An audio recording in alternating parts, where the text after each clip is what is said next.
A very good afternoon to all. Dear children, last time we discussed ideology named romanticism. They believe in emotion, intuition, and mystical feelings, and they want to form a nation state which was based on the common cultural past. They had their common cultural past. They believed in it. Now today we are going to discuss about the next topic of the same point 3.1 or 3.2. So in this topic we are going to discuss a few philosopher which you have to given in your books, and these philosophers are very important because sometimes question directly asked in your CBSE classes from 1 marks, 2 marks or 3 marks on that philosopher. So first of all, German philosopher Gottfried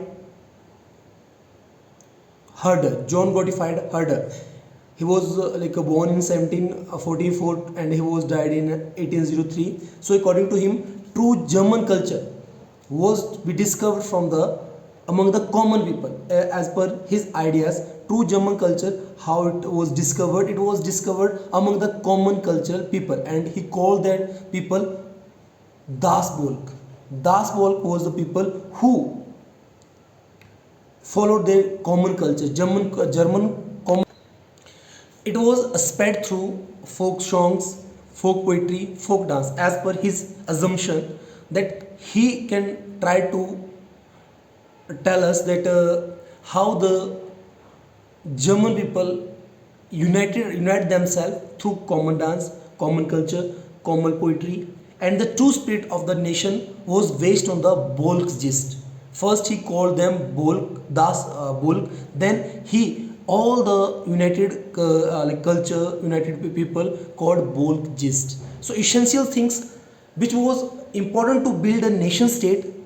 If you talk about it, so essential things which important to create or to develop a national feeling within the people of our region or our country. Suppose in our country, in India, so there was during the British era, there was a way to spread a national feeling within the people through vernacular languages. It means local languages. People were aware. Leaders, nationalists can try to spread awareness within the people through their vernacular languages. Collection of local folklores. Through folklores, they went to one village to other villages and try to aware the people and try to create a awareness within the people through collection of local folklores. They dance, they sung different type of songs to create a feeling of nationalism. Then to aware illiterate and those who were the illiterate people, how to create awareness within them through this type of activity: vernacular language, folklores, dance, songs. There were so many things which helpful to create a sense of nationalism. Illiterate people can try to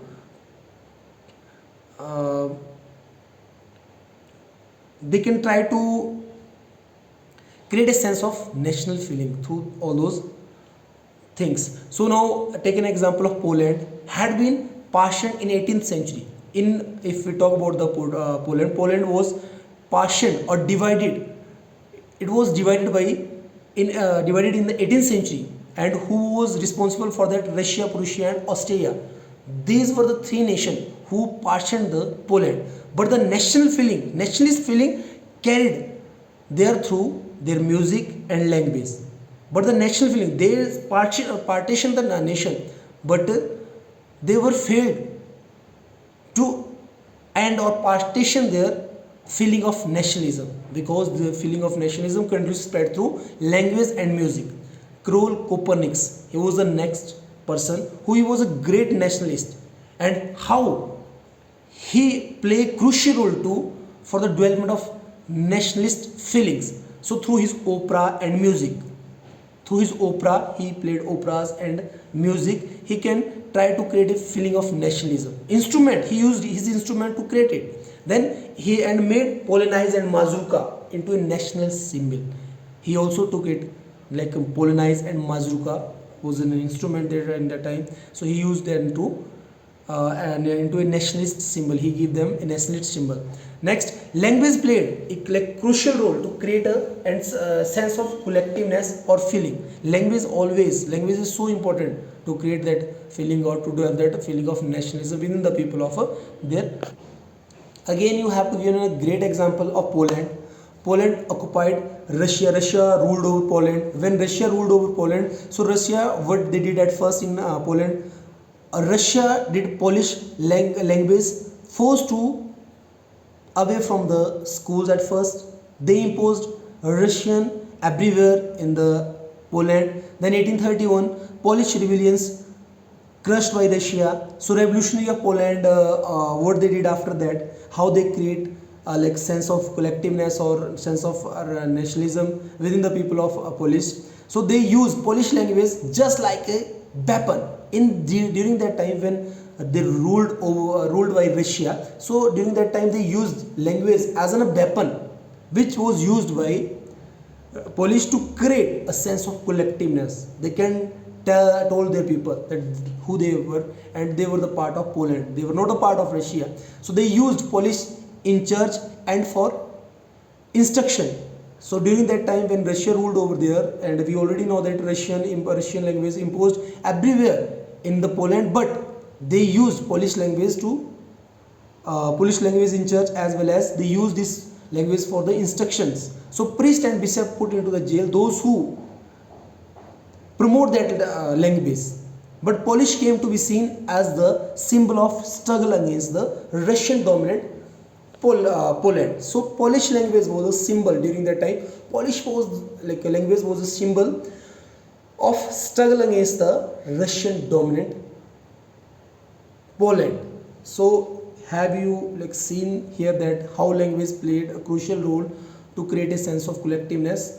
Okay, so that's enough from my side today. It is your first topic of 3.1. It is a part of 3.1. In this topic we discussed about the ideology of romanticism, and then we discussed that how language played a crucial role to develop the national feeling, and how people invent new ways to create a feeling of nationalism or to create a sense of nationalism. So today here I want to like finish my lecture right now. If you have any doubts, questions, so you all can ask me anytime.